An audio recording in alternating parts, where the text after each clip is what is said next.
Cuando la jueza preguntó si tenía algo que decir, casi me eché a reír, porque ¿qué podría decir después de escuchar a mi esposo, el hombre que una vez me besó la frente y me llamó ancla, pararse en un tribunal abierto y jactarse de que planeaba vivir de mi fortuna? La gente se rió entre dientes, las cámaras hicieron clic, y en ese momento algo dentro de mí se rompió, no por la humillación, sino por la comprensión de que había estado ensayando esta escena durante años. Lo miré, el traje pulcro, la sonrisa de suficiencia confiada. El mismo hombre que una vez prometió que protegería todo lo que mi padre había construido, y todo lo que sentí fue una claridad tranquila y ardiente. Él pensó que me había despojado de mi poder. No se dio cuenta del sobre que descansaba en mi regazo. Dentro, no había venganza. Era la verdad. Paciente, precisa y mucho más aguda de lo que el amor había sido jamás. Mi nombre es Alexandra Lovell y ese fue el momento en que dejé de creer que el silencio significaba debilidad. El tribunal de familia de Boston olía a papel viejo y a café fuerte. La luz de octubre se filtraba a través de las altas ventanas en delgados rayos grises. Se sentía como si alguien hubiera despojado al color de la habitación. Me senté rígida en la silla del demandante, con los dedos curvados alrededor de la esquina de un sobrecolor crema que descansaba pesado sobre mi regazo. Nadie me miraba a los ojos. Preferían el espectáculo. Al otro lado de la mesa, él se levantó. Julian, pulcro, sereno, el tipo de hombre que podía hacer que una sala de audiencia se sintiera como una sala de conferencias. Sonrió. La sonrisa ensayada, la que una vez me había convencido de que entendía el matiz y la lealtad. Ahora aterrizó como una moneda que cae en un tarro. Deliberado, audible. Su señoría, dijo con voz mesurada, del tipo que llena asientos y titulares. Creo que tengo derecho a vivir cómodamente de la fortuna de mi esposa. Yo apoyé toda su carrera. Los murmullos se extendieron por los bancos. Un reportero ajustó un bolígrafo. Alguien tosió. Luego me miró y la mirada dijo todo lo que sus palabras no decían. Aquí estoy. Inteligente, ¿verdad? Le dejé que lo hiciera. Le dejé actuar. La jueza Sterling nos observó a ambos. El cabello plateado trenzado en un moño estricto, la expresión indescifrable. Cuando preguntó si deseaba hablar, la pregunta se quedó en el aire como un desafío. Negué con la cabeza. Aún no, su señoría. El silencio se asentó hasta que incluso el sonido de un bolígrafo rascando pareció fuerte. Él continuó, grandes gestos, referencias a la contribución, a la asociación, a la devoción sacrificial, cada línea calculada para ganar simpatía y propiedad al mismo tiempo. Escuché contando las pequeñas y ordinarias mentiras. No tenía idea de que el caso que estaba presentando sería el que lo desharía. 3 años antes, lo conocí en una conferencia de derecho financiero en el Boston Harbor Hotel, solo semanas después de la muerte de mi padre. Yo estaba manteniendo unidas las propiedades Lovell a través de interminables disputas de herencia cuando él apareció. Tranquilo, seguro, sabiendo demasiado. Tú eres la que reestructuró la cartera de Lovell después del fallecimiento de tu padre, ¿verdad? Eso fue audaz, dijo. Él conocía cada número, cada cláusula en nuestro fideicomiso, cada miedo que intentaba ocultar detrás de los balances. Hablamos hasta que el personal atenuó las luces. Por primera vez en meses, me sentí vista. Me llevó a cenar a Menon, me envió flores a mi oficina con una tarjeta para la mujer que construyó su propio imperio. No fue romance, fue validación, y lo confundí con amor. 3 meses después, llegó con un contrato de consultoría legal para proteger a la compañía. Habló con tal precisión, identificando los mismos puntos débiles que yo había confesado con vino. Firmé pensando que era mi aliado. Más tarde descubrí que una vez había trabajado para la firma rival que intentó comprar nuestra propiedad más grande mientras mi padre agonizaba. Debería haberme ido. Pero cuando la soledad dura lo suficiente, incluso la manipulación se siente como seguridad. Después de la boda, dijo que lo modernizaría todo, casa, cuentas, futuro. Se lo permití. Semanas después, una carta del banco confirmó que el 22% de las propiedades Lovell había sido transferido a Greyline Ventures. Yo nunca firmé nada. Debes haberlo olvidado, cariño, dijo sonriendo. Pero no lo había hecho. Revisé el archivo. Mi nombre perfectamente firmado. Metadatos que mostraban que fue creado 2 semanas después de la fecha en el registro. La firma de abogados dijo que se veía demasiado perfecto. Una firma escaneada, no humana. Más tarde vi quién lo subió. Julian ilegal. Afirmó que no recordaba.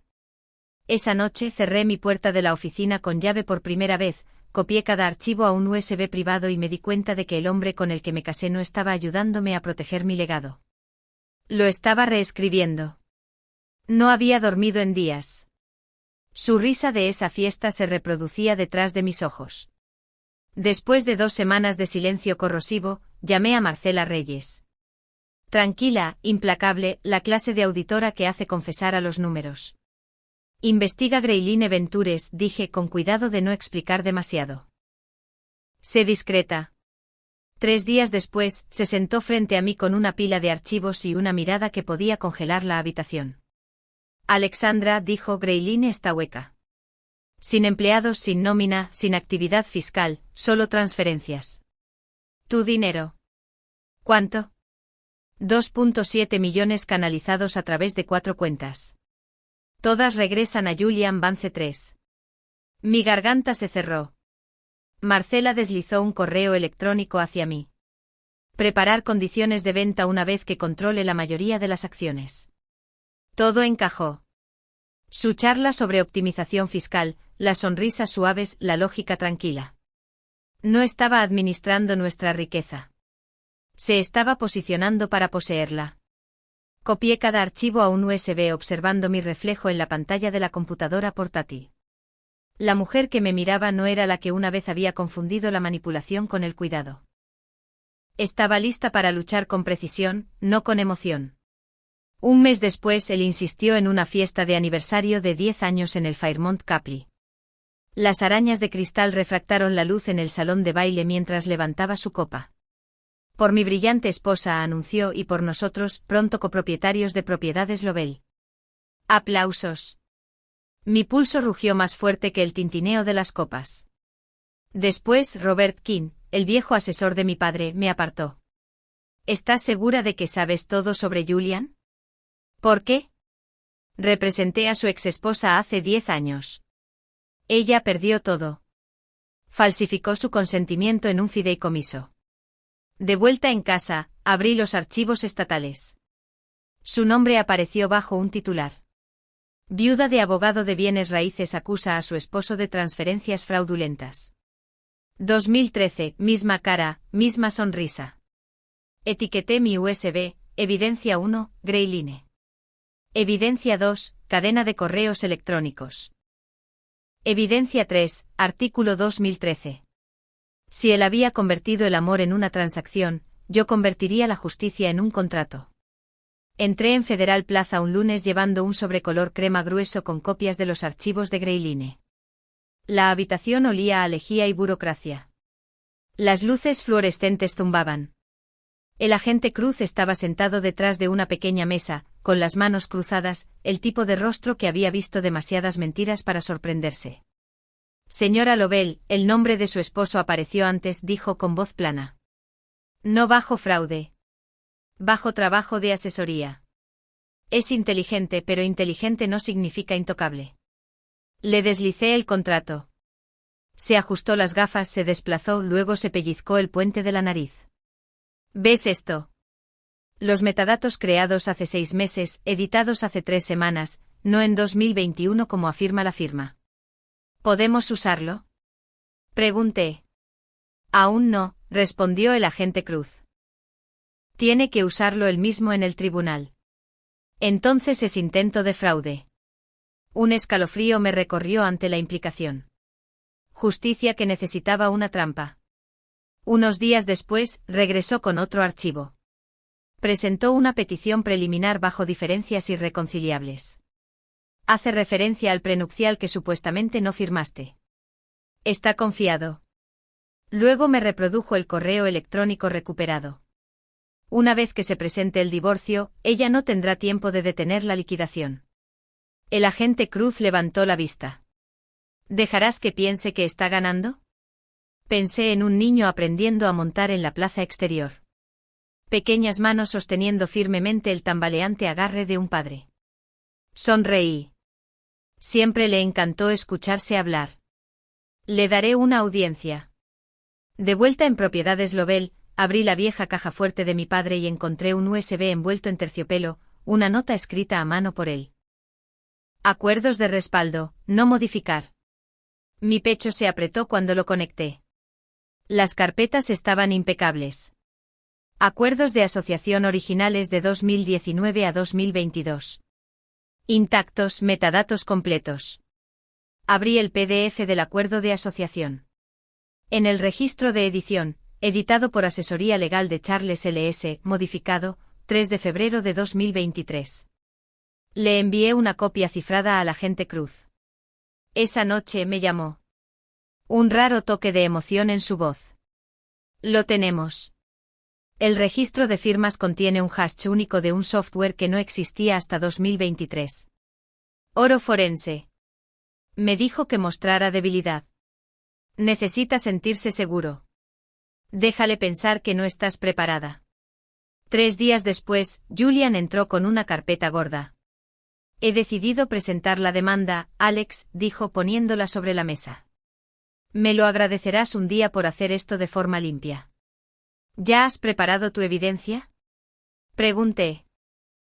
Por supuesto, dijo sonriendo como si el mundo le perteneciera. Cuando se fue coloqué un nuevo sobre en el cajón, informes forenses impresos, las páginas de metadatos y la autorización del FBI. En el frente escribí, claro y firme para la jueza Sterling, para ser abierto en el momento adecuado. El lunes por la mañana, Boston estaba bajo un cielo gris opaco.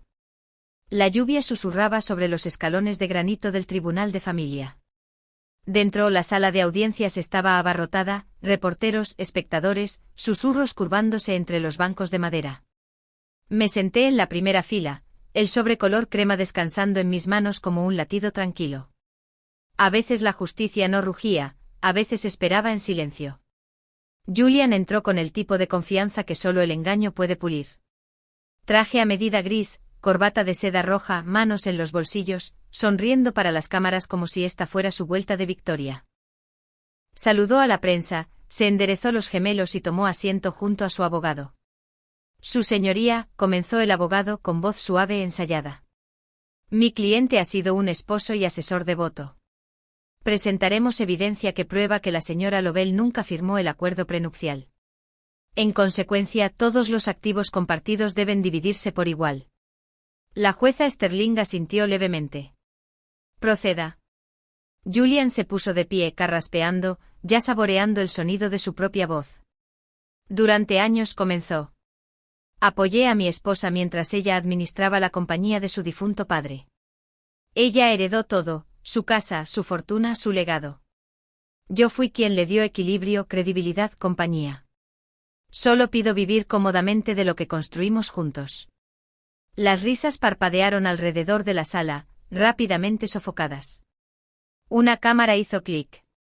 Se volvió hacia mí con los ojos brillando. Alexandra, me debes eso, ¿no? No parpadeé. Mirarlo era como volver a ver una película donde el villano todavía no sabe que el final ya está escrito. Luego levantó la carpeta gruesa.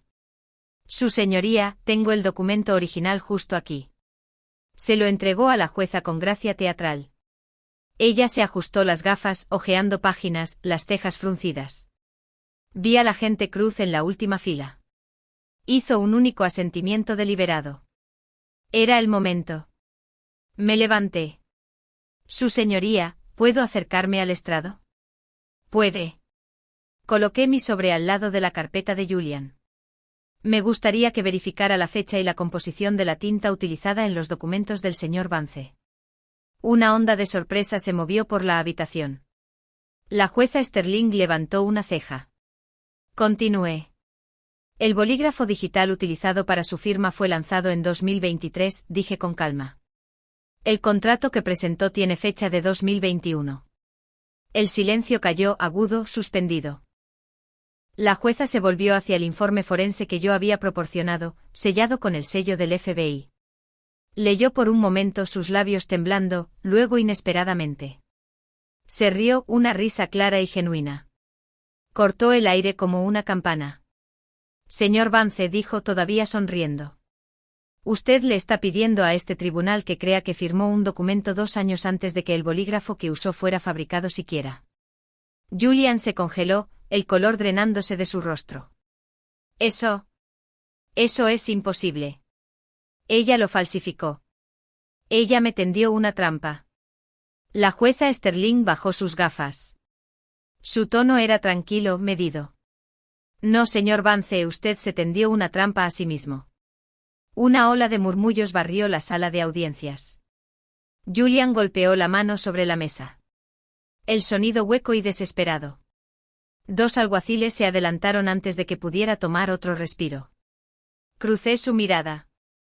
Mi voz apenas un susurro. Te lo dije una vez, Julian. El silencio puede ser poderoso. La luz se derramó a través de las altas ventanas, incidiendo en el sobreabierto en el estrado. Por primera vez vi la justicia no como algo ruidoso o distante, sino como algo real, tangible y finalmente mío. El momento en que el mazo golpeó, la sala se fracturó en caos. Voces, flashes, el arrastre de zapatos pulidos en los suelos de mármol. 2 oficiales tomaron los brazos de Julian llevándolo hacia la puerta lateral. No se resistió, solo miró al suelo, el gris en su cabello crudo bajo las luces fluorescentes. Para un hombre que una vez creyó que el silencio era su misión, finalmente comprendió su peso. Los reporteros se abalanzaron, llamando su nombre, pero yo me quedé sentada. No estaba mirando al hombre siendo escoltado. Estaba mirando la sombra de quien solía irse con él. El agente Cruz cruzó el alboroto. Tranquilo como siempre, me entregó un papel doblado sellado con el sello federal. El FBI lo acusará de falsificación, fraude e intento de apropiación indebida de activos, dijo. Ha terminado. Asentí. ¿Encontrarán a otros? Él suspiró. Ya lo hicimos. 2 casos anteriores, el mismo patrón, diferentes mujeres. Se enfrentará a tiempo federal. Un aliento silencioso me abandonó, no de triunfo sino de liberación. Desde la ventana abierta llegó una suave ráfaga que olía vagamente a lluvia y piedra, el tipo de aire que sigue a una tormenta. La voz de la jueza Sterling cortó el ruido. Todas las reclamaciones de activos maritales del señor Vance son desestimadas. La señora Lovell retiene la propiedad total de propiedades Lovell y el tribunal otorga daños por angustia legal y emocional. El martillo cayó una vez más. Ese sonido, 3 golpes medidos, fue el cierre más limpio que jamás había escuchado. La prensa se volvió hacia mí mientras los guardias empujaban a Julian por la puerta. Señora Lovell, gritó alguien. ¿Qué se siente ganar? Miré directamente a las lentes de la cámara y sentí que la pregunta aterrizaba pesada. No se siente como ganar, dije. Se siente como corregir un error que nunca debió haberse cometido. Por un latido, nadie dijo nada. Luego el bolígrafo rascó y los obturadores hicieron clic, pero yo ya me había dado la vuelta. Afuera del juzgado, Marcela Reyes esperaba bajo el arco de piedra, su abrigo abotonado hasta la barbilla. Sonrió cuando me vio. ¿Realmente lo hiciste? Negué con la cabeza. No, la verdad lo hizo. Ella inclinó ligeramente la cabeza, sus ojos se suavizaron. Y por eso es hermoso. El coche se detuvo, negro y silencioso. Subí. La puerta se cerró con un golpe final y suave. Mientras conducíamos por Beacon Hill, la luz del sol se abrió paso entre las nubes, tendiendo un oro cálido sobre las fachadas de piedra marrón. Por primera vez en años, Boston parecía vivo de nuevo. Me volví hacia la ventana, observando el reflejo de la mujer que me miraba. No era la esposa que una vez evitó la confrontación, o la hija con miedo de decepcionar un legado. Sus ojos estaban firmes, claros. La ciudad se desdibujó, el juzgado se encogió detrás de mí, el pasado se desvaneció en la distancia. Presioné las yemas de mis dedos contra el sobre que descansaba en mi regazo, el mismo que una vez había temblado en mis manos. La justicia no rugía. Pensé que susurraba. Y hoy finalmente la escuché. 6 meses después. La ciudad se sentía diferente, más tranquila, de alguna manera más limpia. Mi oficina en la recién formada Fundación Lovell para la Verdad Financiera olía a pintura fresca y posibilidad. Las paredes eran de un suave color crema. Las amplias ventanas daban al Boston Public Garden, donde la luz invernal se derramaba como una tranquila bendición sobre el césped. Por primera vez en años, no quedaba nadie para mentirme. Un solo sobre se encontraba en mi escritorio blanco delgado, dirigido con una letra que conocía demasiado bien. La caligrafía de Julian era tan pulcra como siempre, los bucles precisos, la arrogancia incluso en tinta. Lo miré por un largo momento antes de romper el sello. Alexandra, solo quería vivir de tu fortuna. Julian. Sin excusas, sin disculpas, solo una confesión al desnudo. Sonreí no con malicia, sino con algo más cercano a la lástima. Al menos una vez había logrado decir la verdad. Doblé cuidadosamente la carta y la deslicé en el cajón superior junto a mi anillo de bodas. La banda que me había quitado la noche en que las mentiras se volvieron innegables. Y ahora, dije en voz baja. Estás viviendo de mis impuestos. Afuera, las campanas de la iglesia comenzaron a sonar, su sonido flotando sobre el parque. La luz de la tarde se inclinó a través del cristal, rozando una vieja fotografía en la pared. Mi padre y yo parados frente al letrero original de Propiedades Lovell. El día que cortamos la cinta juntos. Su mano descansaba sobre mi hombro, sus ojos orgullosos y seguros. Solía decirme, la riqueza significa responsabilidad. Durante años pensé que se refería al dinero. Hoy entendí que se había referido a la verdad, porque la riqueza construida sobre el engaño nunca fue verdaderamente tuya para guardar. Y la justicia, cuando se gana, conlleva su propio peso silencioso. Volví a mi escritorio. La computadora portátil zumbaba suavemente. Un nuevo archivo de caso brillaba en la pantalla. Clare Morton, 49 Men. El esposo transfirió tierras de cultivo a su único nombre antes del divorcio. Estudié el resumen, sintiendo el familiar nudo en mi pecho. No irá sino propósito. Muy bien, murmuré haciendo clic para abrir la carpeta. Empecemos con su caso. En el silencio que siguió, el reloj de la oficina hizo tic-tac constantemente, el sonido mezclándose con el leve zumbido de la ciudad afuera. En algún lugar abajo los niños se reían, sonaba una campana de tranvía, y el mundo continuaba, indiferente, pero de alguna manera más ligero. Busqué un bolígrafo y comencé a escribir notas en el margen, cuidadosa, deliberada, de la misma manera en que una vez había preparado mi propia evidencia, línea por línea, hasta que la verdad no tuvo dónde esconderse. Cuando hice una pausa, el sol de la tarde había cambiado. Cayó sobre el escritorio atrapando el borde de otro sobre, el mismo papel color crema que una vez había estado en el estrado de un tribunal. Su esquina brillaba en la luz, una delgada hoja de oro contra la madera. No lo moví. Simplemente lo observé, de la manera en que uno podría observar algo sagrado sin atreverse a tocarlo. Me recordó que la justicia no era ruidosa. No llegaba con aplausos o venganza. Simplemente esperaba el momento adecuado para ser vista. Y a veces tomaba la forma de un pequeño sobre silencioso, sin pretensiones, y lo suficientemente brillante como para eclipsar todo lo que una vez había intentado enterrarlo.